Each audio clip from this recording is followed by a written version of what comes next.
Good. Thank you, Rich. Appreciate the reminders. Basically, what we're going to view here is just one of our many fact sheets. This one is available through FSA. You can do a simple Google search on many of these fact sheets if you just type in basically FSA sign up 56 fact sheets, or even just FSA CRP fact sheets. It'll take you to the website where you can look up any and all of these fact sheets that we also have.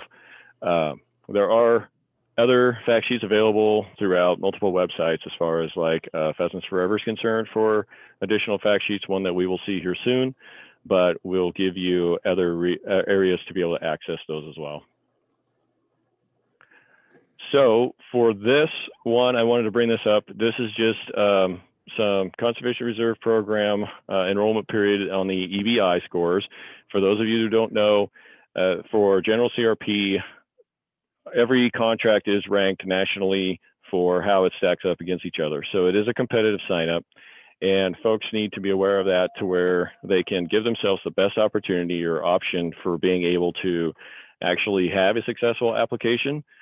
Some of the factors that go into this, there are things that you can control, and then there are other things that you really can't control, that they're going to be location specific, or they're going to be something else that are tied specifically to your contract, like your soils and different things.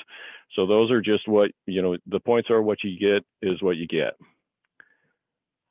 So if we look at this, some of the factors to control is our wildlife factor. This pertains largely to some things that we can do for the type of conservation practice that we choose, and we'll get into those in here in a minute. But typically, anything that's going to have a native mix or something that has the more diversity is generally going to receive the highest point scores in our ranking system. There are some other things that we can do to add points to any of our conservation practices that we do choose. Some of them are going to be things like this N1B wildlife enhancement. So we have the opportunity to add 5 or even 20 points to our ranking score by adding a 5-point food plot, which those food plots do have specific rules and regulations. And I would encourage anybody that's interested in a wildlife food plot to reach out to their local offices or local farm bill biologists to be sure that they understand exactly what the obligations are for doing that. And then also up to 20 points for a pollinator. We have, let's see if I can get to that screen here. If you are willing to add a 10% of your acreage, or let's see, at least 1 acre of pollinator habitat, but they must be at least half an acre, or up to 10% if you're in 10 acres or greater of the offer can be in pollinator habitat. This will garnish you an extra 20 points. So there are very specific design procedures for what that pollinator habitat entails. But once again, check with your FSA and your NRCS and local biologists and stuff on what those requirements are going to be. In addition to that, there's also a way that you can increase your EBI score by offering to take less than their calculated annual payment. So in those circumstances, as we see here, it's rated on a scale of your percentage of your maximum payment reduction and the amount of points that you can garnish. That goes up to, you can choose to elect to take a 15% reduction in your calculated annual rental payment for a maximum of 25 points. It probably doesn't do you any good to go anything over 15% because we can't get any more points than 25 at that 15% mark. So this is a way that if you're concerned about your environmental benefit score, that you can get up to 25 points additional added to that just by being willing to take up to 15% less in your calculated annual rental payment.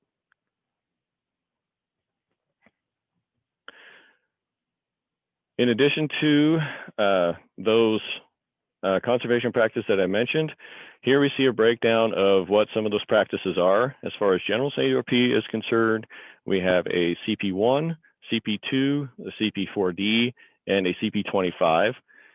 Now, in the past, we have had state acres for wildlife enhancement, the CP38, but unfortunately, that is not going to be available under this general sign-up or continuous. So we'll just have to keep our eyes on future sign-ups for that availability.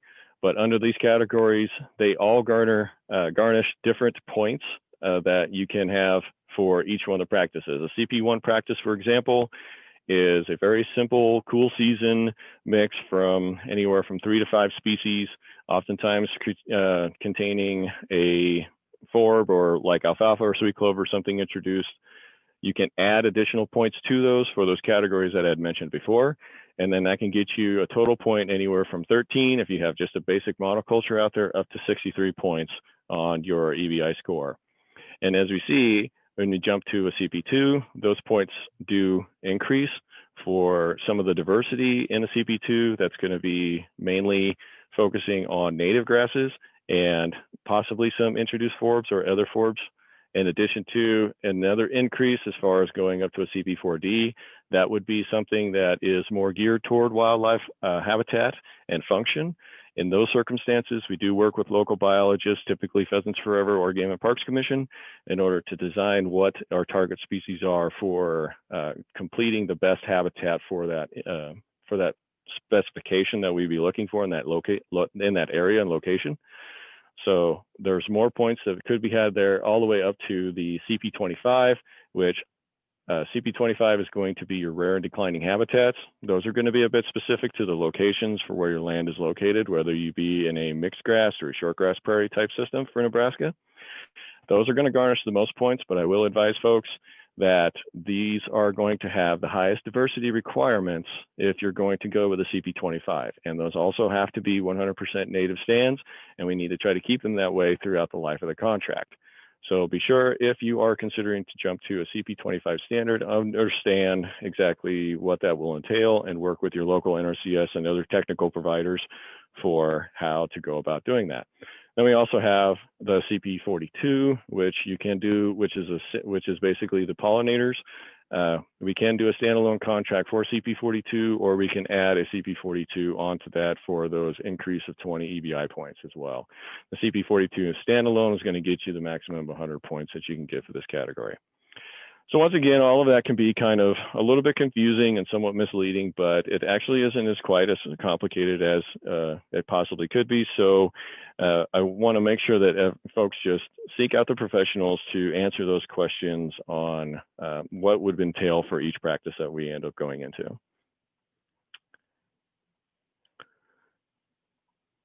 So with that, at this point, I think I'm going to turn this over to Matt Steffel, the district manager for private lands in District 1 out here in the Panhandle, to go over some of our accessory programs that we have through the Game and Parks Commission for open fields and waters and the Bergeron Plan.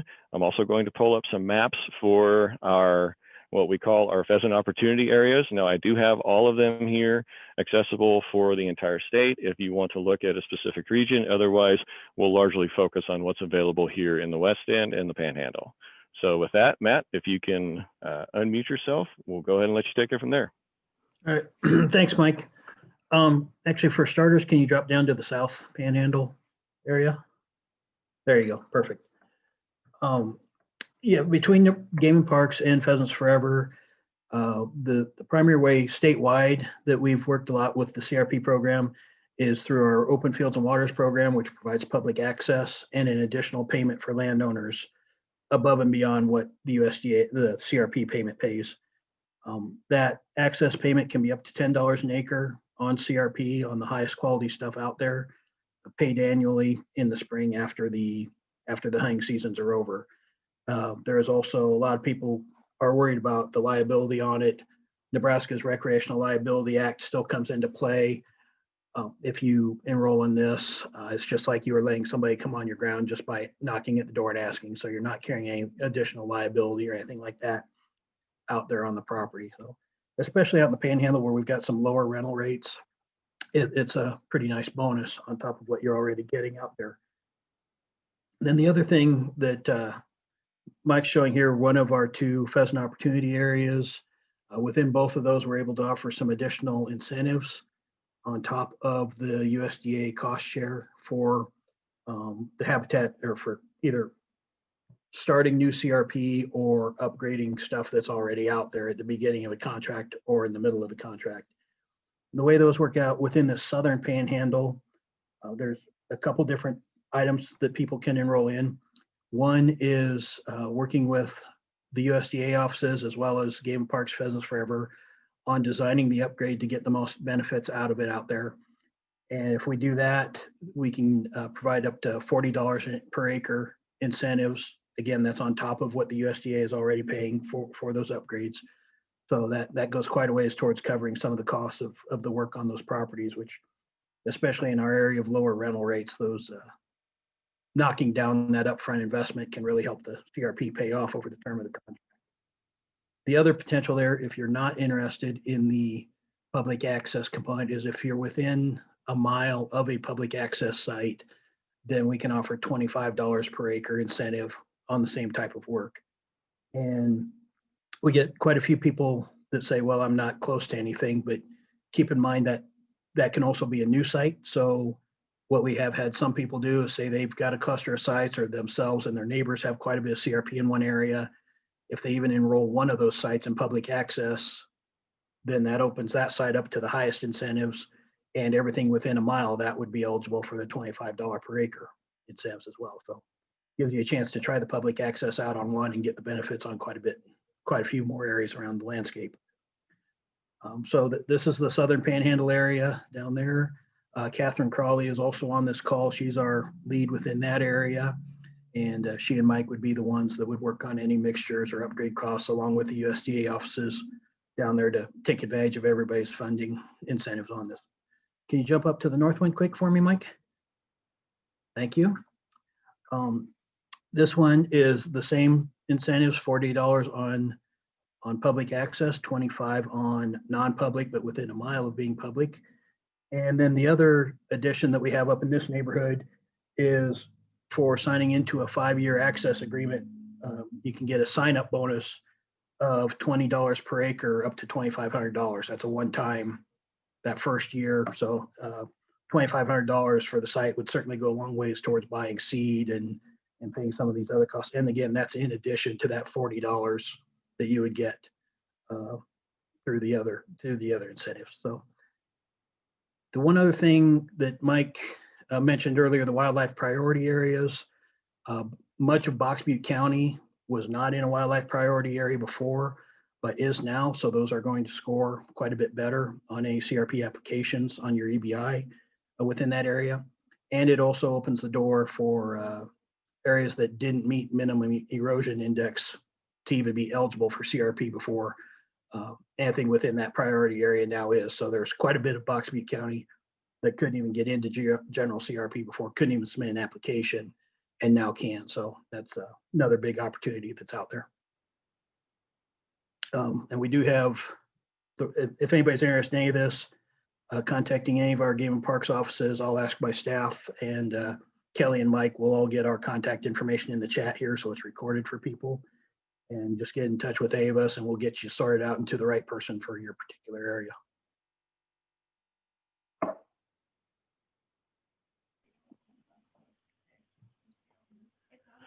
Okay, that sounds good.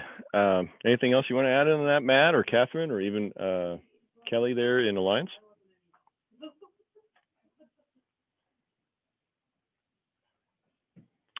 Okay, I'm not hearing anything. Yeah, keep in mind, there has been some pretty major changes in what we had mentioned before. Matt had mentioned there about our wildlife priority zones. Prior to this sign up, Kimball had already, the majority of Kimball County had always been a wildlife priority zone, but that has since changed. Those acres have shifted and moved up into Box Butte County.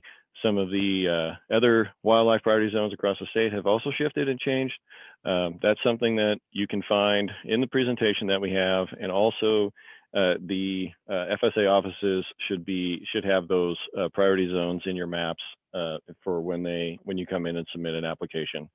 So do consult with your FSA offices if you are interested in or curious if you are in those wildlife zones that automatically garnish you extra points just for the location of the application. With that, if there's anybody outside the Panhandle, here's some of our other focus areas. We have the Southwest focus area here down in the southwest corner of the state, in addition to the Southern Central focus area, in addition to a stretch for the Central Platte right through along basically the Platte River and the interstate.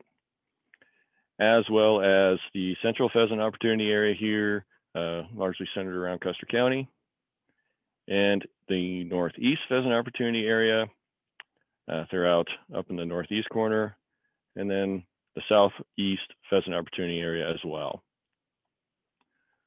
So before we get into, I don't see any questions in the chat as of yet, so I will throw up this here real quick. This is a average soil rental rate map for the general CRP. As you can see, it varies quite a lot from where we are here in the West for things such as $24, $20, $36 throughout some of these southwestern Panhandle counties, all the way to when you get over to the east. Of course, soils are considerably different and production is considerably different. So that's where we see this gradual change as we move to the east for higher rental rates. And keep in mind, as part of the Farm Bill, these are limited to 85% of what they would have been in previous signups. That's just part of the Farm Bill for where we are in this day and age. As far as continuous signups, those rates do vary a little bit from the general CRP signup rates, and they are held to a 90% of total, whereas the general were 85%. And as you can see, the same pattern occurs from the west to the east as far as what the annual rental payments are. They are still subjected to your individual soils, so be sure that you run your scenarios through your FSA offices that will show you exactly what the 3 dominant soils on your CRP application are and what those what your annual rental rate will be. In the chat, I see we do have Shelley had put her contact information, Shelley Steffel with the Game and Parks Commission, in here and what counties that she largely covers, as well as Catherine Crawley has added hers to that as well. I myself and Kelly at some point later on here will add those into the chat as well. And with that, I think we can open it up to any kind of questions or comments that anyone would like for me to, if you need me to pull up another map or anything else that we've seen already or any other details, let me know. Otherwise, I'll just open the floor up to anyone that might have a specific question that they would like to ask the group.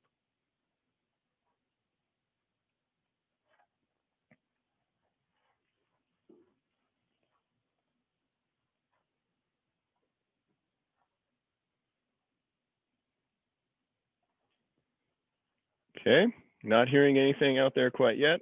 We do have a few questions that were presented during our sign up. So I'm going to just address a few of these.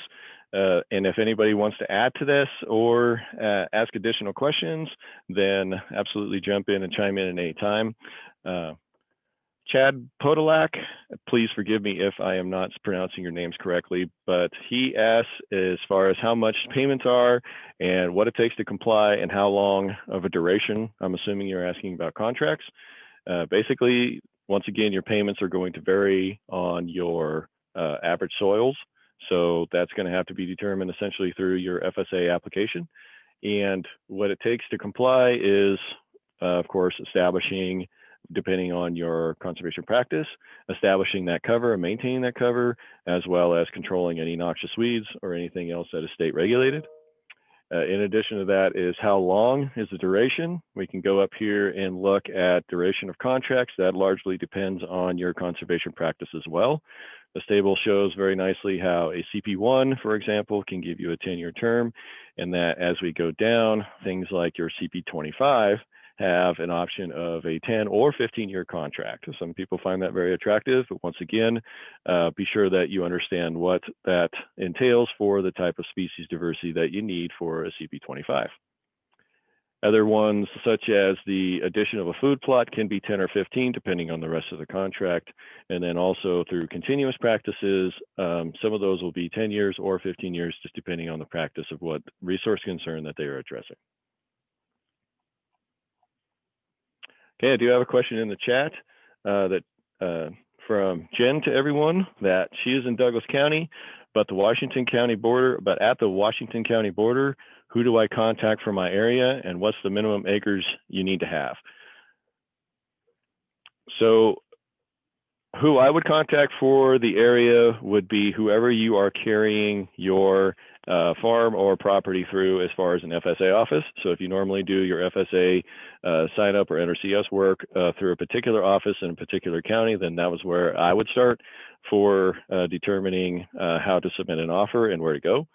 And from there, you're going to be subjected to where your property physically lies in that county as far as whether you're in a specific zone or outside of a specific zone. And as far as minimum acres, you need to have, I believe there are limitations, and I'm not recalling them. Hopefully Jana or Rich or Levain can jump in on that.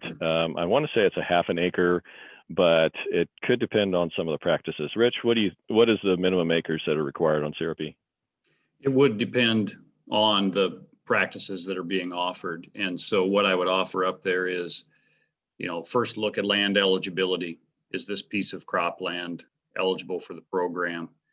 And then a lot of the small acres, if it's like less than 10 acres, there may be some continuous CRP options where you don't have to compete in this EBI signup. It just depends a little bit on the nature of that land. And so that would be my starting point. And you already captured where should I start? The Omaha office, I'll call it, almost doesn't exist anymore. So we have most of the NRCS operations are headquartered out of Blair. And then like the Omaha office is kind of by appointment. So I don't know if Jana or Levain want to add. Rich, this is Jana. I started typing. Again, it all depends on where your ground is administered out of. Douglas, Sarpy, Dodge are kind of all together. I think I would start maybe in the Dodge County office, or if you're renting your ground to your producer, whoever you're renting to should have a good idea of which office is administering that ground. Because if you're near Washington, if that producer goes into Washington County to do most of their business, it's a possibility it might be in there. But you could always start by maybe contacting that Dodge County office, and I'll put their phone number in the chat because they do implement Douglas, Sarpy, Dodge County. But you might want to talk to your renter also.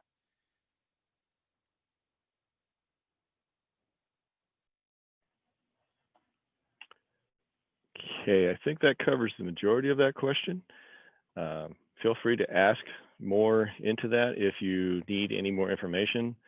I see that the chat has been kind of back and forth with Jen as far as whether she is renting or if there's a landowner and that sort of thing. So as far as what Rich had made comments to, I'll go ahead and go into that just a little bit in detail as far as if you are interested in continuous CRP, the difference in that is, like Rich said, that you don't have a ranking process, but it is tied to a specific resource concern. So in those circumstances, for example, a grass waterway, something where there is seasonal erosion that is occurring through a natural bottom area or something like that, that continuously happens on a seasonal basis, that would be eligible for a continuous CRP practice that can be signed up anytime from basically the last continuous sign up started in October of last year, 2020, and will run, I believe, until October or September coming up here in this year. Let me check with that here real quick. Yeah, continuous sign up essentially from my screen will quit jumping around from October 1 October 1, 2020, and is ongoing. So if you have something that is very specific to a resource concern, such as that erosion, then you can go through and apply for specific practices to address those concerns. And I would just add to that, Mike, that list of resource concerns is fairly lengthy. There are fields that have wetland soils within them. They qualify for a wetland CRP. There's fields that are near streams where we do a filter strip or a buffer of grass between the field and the stream. We do pollinator habitat, which is really diverse wildflower plantings. So just sequencing that and figuring out which county am I eligible, or is this piece of land eligible? And am I personally eligible as an owner? And then what does it qualify for? We'll get you in the right direction.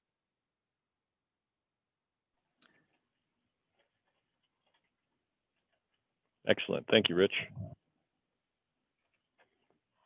I also have a question here from Charlie, and he asks, what is the pheasant opportunity area and what is the benefit? So I'll touch on that over again here real briefly. For example, if we look at the northern Panhandle pheasant opportunity area, this is a zone that basically through work with biologists, Game and Parks Commission and others, we have determined and decided that each one of these zones are focus areas for where we want to concentrate efforts for increasing game bird populations as well as just increasing better habitat throughout that initial zone. These are areas that have been determined largely by the commission as the ideal areas for susceptibility to increase that habitat quality. And so these are zones and areas that if your land falls within this, then you are open to enrolling into those game and park specific programs to couple with your CRP that can offer you additional incentive dollars for cost share on assisting with establishment, and then also potential increase in rental payments and that sort of thing for opening up for open fields and waters and that sort of stuff. They are very specific to locations as far as the dollars that are spent, as Matt had gone into a little bit. I would encourage you to, if you have something that is in one of these pheasant opportunity areas, to reach directly out to Game and Parks Commission or a PF biologist to get specific answers to what those rates would be and how much it would pay. And oftentimes, like in the Panhandle, as Matt alluded to, there can be bonuses in addition to that for signing into that, and it can provide up to $40 an acre increase in cost share and availability. So it's something that if you do fall in those zones and those areas, be sure to explore that option and let us know if we can help you specifically with that. Mike, just real quick before anybody else brings up later, I need to be specific. Ours are incentives, not cost share. Thank you, Matt. Appreciate that clarification.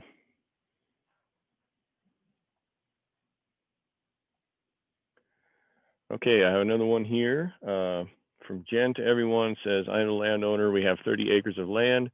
We've been renting it to a different farmer. He's not paying what we would like per acre. You want me to jump in there, Mike? I do, please, Rich. I have two things that I would offer up there. One is a brief explanation on how rental rates are determined. And that is they use the National Ag Statistics Service data to determine the rental rates that are applicable, the typical dryland, cropland rental rates that are applicable to a given county. And there's ways that can be adjusted slightly based on FSA's county committee, but I won't go into that. But that information might be helpful to this individual to determine, well, what should I be getting us rent per acre? Because it's, it's based a little bit in science, if you will. It's not just hypothetical. And it is also relative a little bit to soil type. And then the other comment I would make is there may be value. I think Jake is on this call. I don't know if Rob Gray is, but that maybe Jen could have some communication with the Farm Bill biologist in that part of the state just to kind of help step through some of this. If we could get that information to Jen.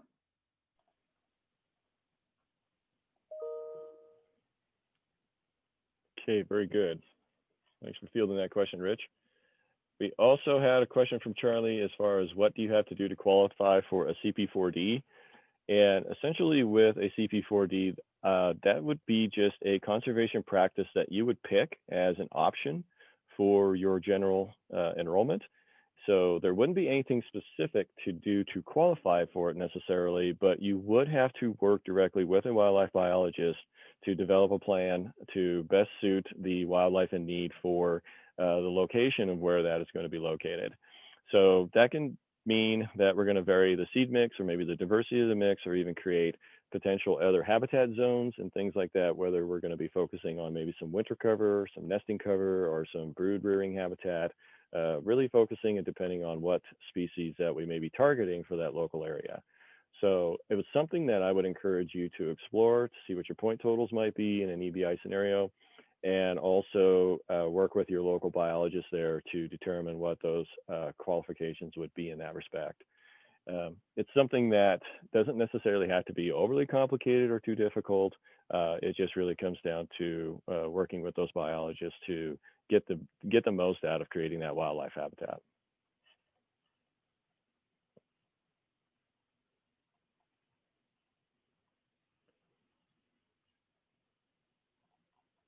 Okay, if there's no other questions on CP4D, I'm looking through the chat here. Kelly has added her contact information, so be sure to check that out. She is our Farm Bill biologist in the Alliance office.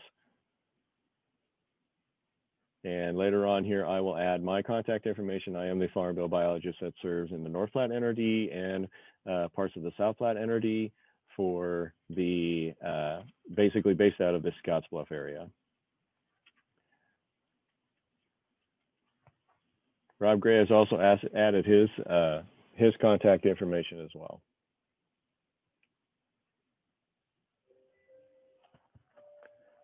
Is there anyone else that would like to speak up with an additional question?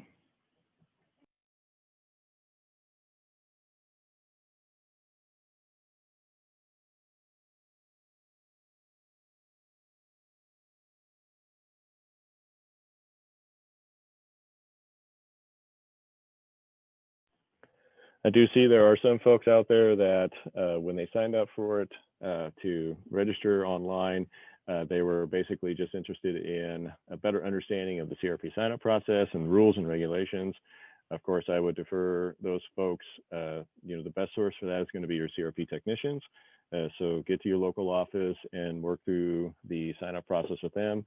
And of course, do be sure to call your local office and set up an appointment with them, because every office is having different issues with face-to-face meetings for the sign-up.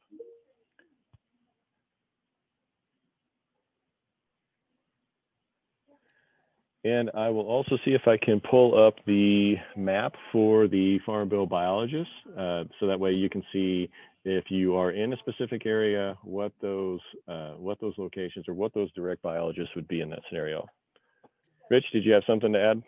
Yeah, while you're pulling that map up, I'm just going to make a couple comments about haying and grazing because that's changed significantly. So we may have people on the call that were familiar with CRP before, maybe they have an existing contract or something of that nature.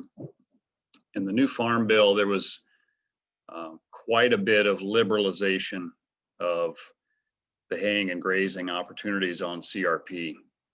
And that goes for these general sign-up practices like CP1, CP2, CP25, as well as some of the what we refer to as buffer practices, or those continuous practices like filter strips and wetlands and stuff that we talked about. So historically, things like CP25, that prairie restoration diverse option that Mike mentioned, was not eligible for haying and grazing, and nor was, for all practical purposes, you know, wetland practices or filter strips.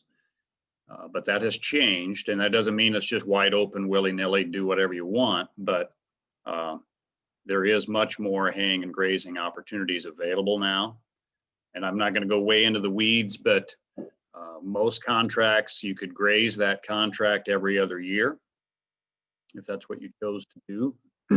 And in some cases, there's a penalty reduction associated with that. And similarly, you could potentially hay several of these CRP acres every third year.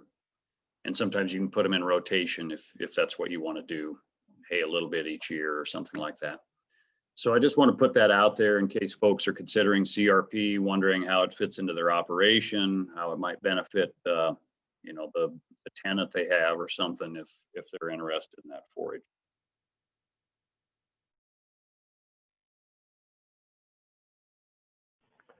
Excellent point, Rich. You know, in some of these western counties, I know the drought that has occurred recently, you know, having access to CRP that was released for emergency haying and grazing was a bit of a lifesaver for a lot of folks. I know with the reduction in the annual payments that we have experienced over this last Farm Bill, there has been some significant lowering of our annual rental payments. In those years that you speak of, you know, as far as being eligible for being grazed every other year in an appropriate time frame during the summer or during the growing season, that really could be something I think could be very important for folks to consider as far as incorporating into their operation, because even at a reduction of your 25% to doing it, to doing those managed grazing events. You know, if your CRP rate has reduced from $40 an acre, say in some counties, down to $20 an acre, well, that could offer you a couple of months of grazing at a rate of, you know, essentially $5 an acre, which might be very affordable into your operation.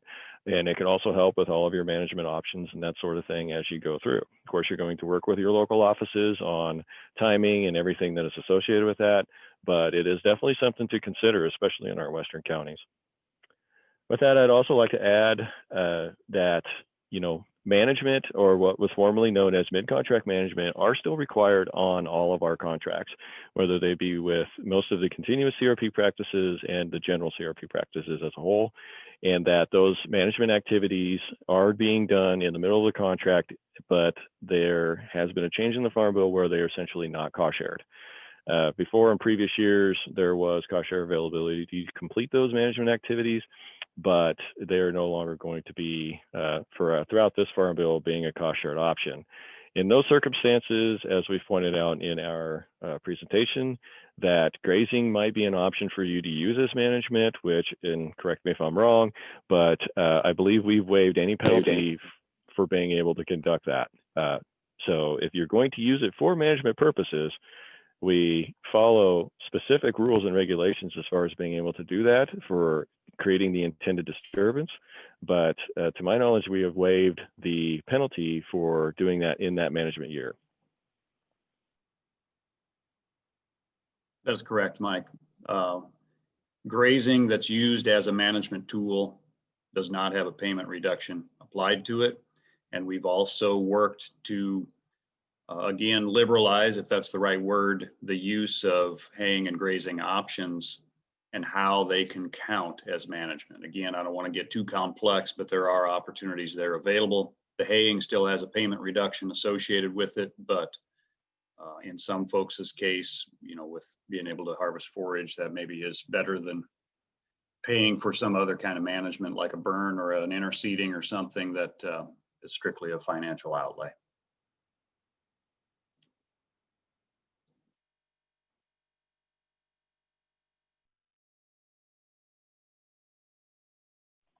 One thing I will throw up here, I do have access here to those wildlife zones that we spoke of.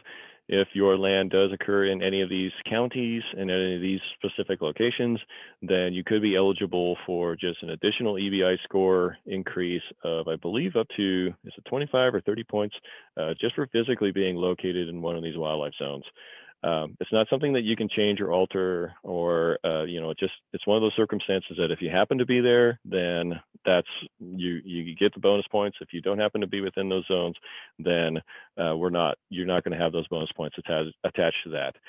And I would also like to reemphasize, we had brought up before that these habitat or these wildlife zones do waive your requirement for having an erodibility index of 8 or greater. So if you have applied for CRP in the past, but you were not in a wildlife zone and your erodibility wasn't high enough, essentially your ground wasn't as erodible as it needed to be to qualify for general CRP, then you might want to come back in and check to see if that offer would actually qualify now if it's occurring in a wildlife zone where it wasn't before. So be sure to explore all your options and get to your local offices and make appointments to see kind of what you're working with as far as a scenario.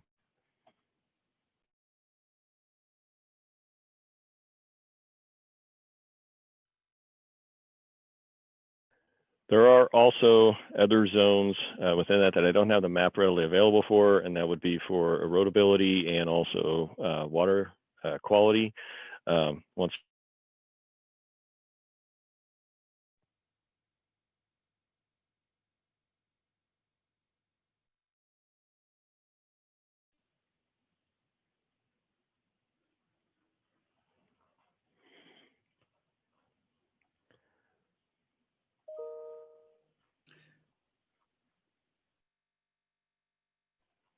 I think I might have heard someone open up their mic and maybe begin to say something.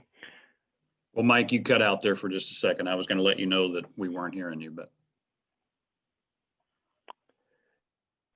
Thanks, Rich. I did get my internet was unstable, so. Okay. But hopefully I'm back and running again. If anybody missed anything that I was saying there, go ahead and let me know what I cut out on and what you might have missed. I'll just finish your statement. I think there's also water quality zones that are actually almost virtually mirror the wildlife zones. There's a few differences just in a couple portions of the state, but again, just check at your local office as to whether you're physically located in one of those and how that might benefit you.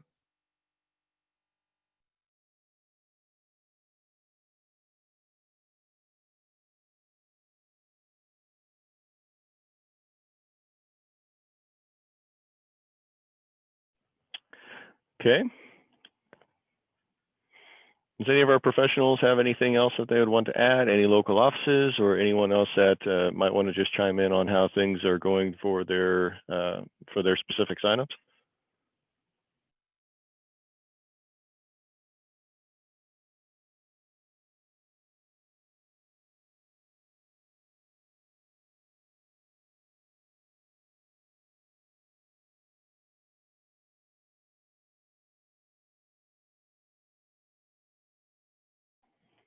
We did also have a question in the basically the sign-up page where someone was interested in CRP grasslands. They were more interested in a step-by-step on how to apply, the explanation of the ranking factors.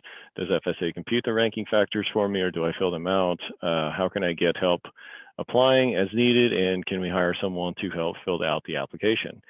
So if you are interested in CRP grasslands, I believe that sign up is opening on March 15th. I think the best place to go would be to start with your local FSA office and let them know what land that you're wanting to get enrolled into CRP grasslands. Then basically determinations get made whether you're dealing with a native stand or possibly an introduced stand, and there are different ranking factors essentially associated with those. It's not something that you can really alter or change. It's just something that it's going to be what it is. As far as, you know, doing any of the ranking factors or adjusting anything on your own, that's really not something that you do. You just work with your CRP technician to submit that offer for that CRP grassland offer. Then there's other possibilities. If you have an expiring CRP that you want to enroll into CRP grasslands, you can definitely get extra ranking points associated with that. If it's an expiring CRP contract enrolling into CRP grasslands, they consider that to be a benefit. So there can be additional ranking points associated with that. And from that point on, if you were to be accepted into CRP grasslands, you're going to work with the NRCS office into establishing what would be required to meet the classifications for that contract in terms of what kind of grazing control or what kind of grazing that you would actually be doing on that ground.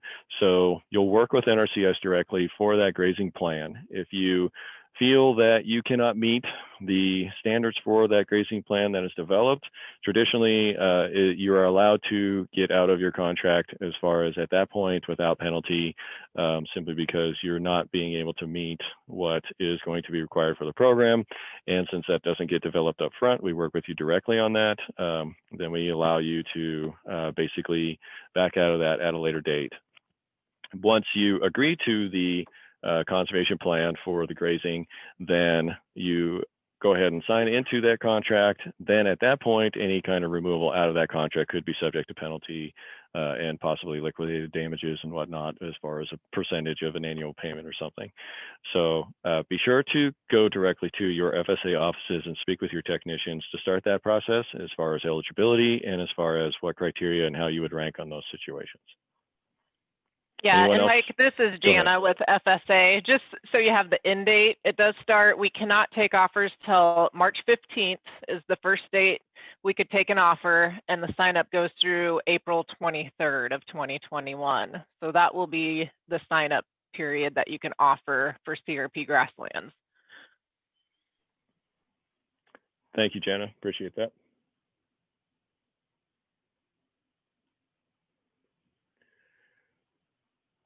One other question that had come through on the registration was weed control options and recommendations. Essentially, you know, it is part of the CRP program that all landowners and producers are responsible for controlling noxious weeds, anything that is state or federally listed. So that is a responsibility of the landowners, and it is something that they have to fund to take care of. We oftentimes work with landowners as far as the technical side of things for people to contact to get applications done on herbicides, and then also work briefly with kind of some of the timing and things that you might consider in those circumstances. We do like to try to use as species specific herbicide applications as we can. And of course, if you are going to be working with a conservation practice that has a significant amount of diversity, that can influence and make it more difficult for you to control noxious weeds if you know that there are noxious weeds currently out there. So I always recommend highly to people to understand the noxious weeds that they do have presence, and if you're going to enroll them into a CRP program, then make sure that you have a good plan up front for being able to address those weeds, so that way it can be taken care of early and not something that we're trying to do in the middle of a contract where we could jeopardize basically the stand of the conservation practice that we have enrolled into. So always be very aware of that.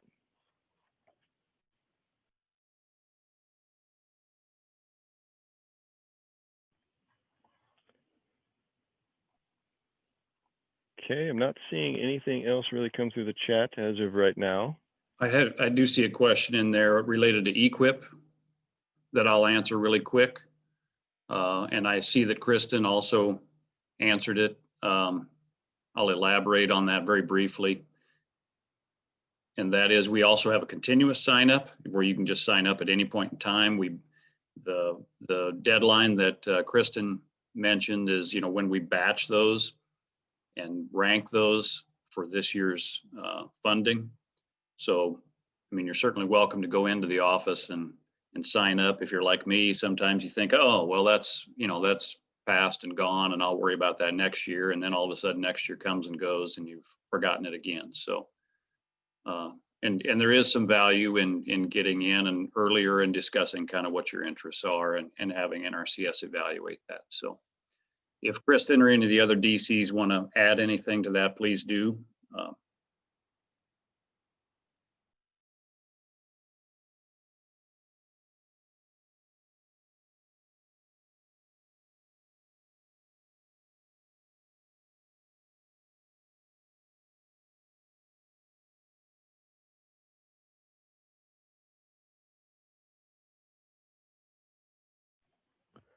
Okay, not hearing anything as far as equip is concerned.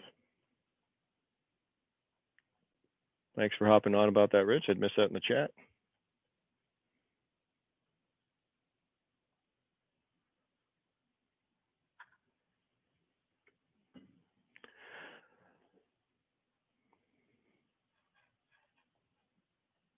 Okay, with that, I'm not hearing any more questions or seeing anything come through on the chat here. So I think I've ran out of most of the questions that we've had as far as the attendance registration. With that, I do want to remind folks that, we still do have that presentation available, as we mentioned before, for our for the presentation that has been available throughout, before the sign up. So be sure to get out there and check that out if you have any other further questions. Otherwise, be sure to get onto your FSA websites and things for additional fact sheets associated with CRP.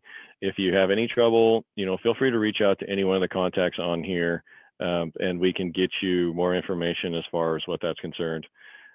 Once again, as far as the Q&A sessions are concerned, we do have another one coming up tomorrow, as well as another one on the 21st. If you want to participate, I would encourage you to go out and get registered for those as well. I know several of us will be available on those additional Q&A sessions. But once again, get back out to the Nebraska Pheasants Forever website to go back over that presentation again. It's tons of information in there that's really valuable. You can find a lot of maps. You can find a lot of references to our different conservation practices, in addition to references on some of the things we spoke about today for grazing, and also mid-contract management and various other things. So I encourage folks to get back out there again. I see Heather had put the link up in the chat room. Appreciate that, Heather, for nebraskapf.com, CRP sign up. Mike, there was also a question from Russ about whether or not we were going to have a similar Zoom meeting for grasslands. I do not think we have anything planned. Is that correct? That is correct at this point. We don't have anything planned, but that is something that we can discuss and see if it would be something that we could actually throw together here in the future as we get through that initial start sign up for March 15th. And certainly if there were any questions at hand, we could entertain them right now as well. Correct.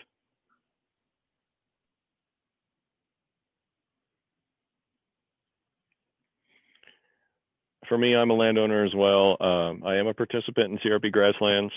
In my circumstances for how I like to graze and things, it made a lot of sense for me. I did enroll a number of years ago. It provided me an opportunity to work directly with NRCS and establish a grazing plan that actually was not a large variation from what I currently was doing as a relatively conservative grazer. So if anyone has interest in CRP grasslands, I really want to encourage you to reach out and go through some of the process. It may not be as restrictive or as detrimental as you might think. I also like to look at it as an opportunity.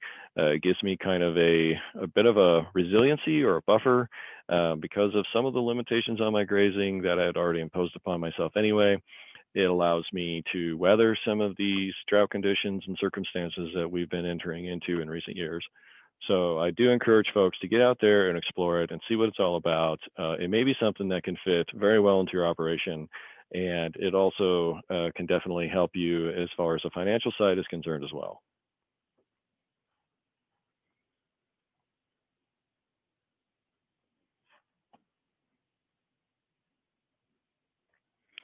Okay, with that, looks like we've got 4 more minutes until we go ahead and shut this down.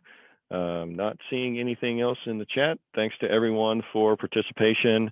I certainly do appreciate everyone helping us watch the chat. A big shout out again to our partners at FSA, NRCS, the Nebraska Environmental Trust, and all of our hardworking biologists out there to make CRP successful. It really does take a team effort. It's a big program that's been around for a very long time, and it does go through evolutions and changes. And we really appreciate all those who dedicate themselves to the conservation of it, to keep up to speed on all the information and keep up with helping folks out through that. So, big thanks to Game and Parks Commission as well for their biologists working so diligently with the program as well, and also further assistance in terms of those pheasant opportunity areas and the program plan, and then also open fields and waters. Be sure to get a hold of one of those biologists if you are interested in anything, whether it be in a program or not in a program for open fields and waters. We do have a great program from the state to really bring conservationists and hunting and sportsmen together in those circumstances to get the majority of private land that is owned in Nebraska to get access to some of those prime hunting spots and different things like that. It really works very well hand in hand with everything that we try to achieve as conservationists.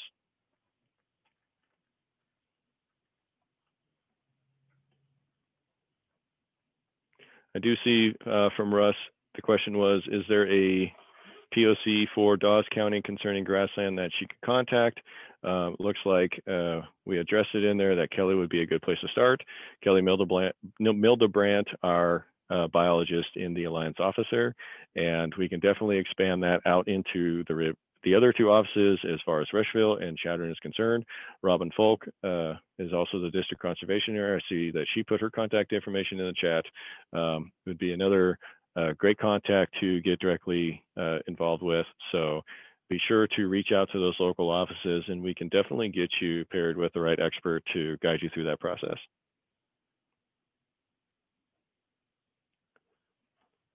Shelley had also put out to everyone that Brian called resource conservationists in Dawes County is another excellent resource for basically all things CRP, and then as well as CRP grasslands. And Brian would be at the same location as Robin, just to clarify. Correct. Thank you, Rich. Yep. Brian is at the Chadron office there. Thank you, Mike, for helping lead us today. Thank you, everybody. Once again, much appreciation for everyone's involvement. Thank you, Rich. Thank you, Jen and Levain, and all the other participants here. We really appreciate everyone being so active in their efforts for conservation. And with that, feel free to reach out to everyone and anyone. Look for the recording. I believe we'll send out a link or something to that to be sure that you can access this later. And once again, many of us will be on the meetings coming up here for the next 2 days. So if you know of anybody that has missed this meeting and does have questions or anything else, reach out to them and send them the link or send them information to go ahead and get registered for the next 2 meetings, as we can basically address any of the questions across the state. So with that, we'll go ahead and let everybody go. Once again, appreciate it very, very much. And I hope you guys have a great spring and a great 2021.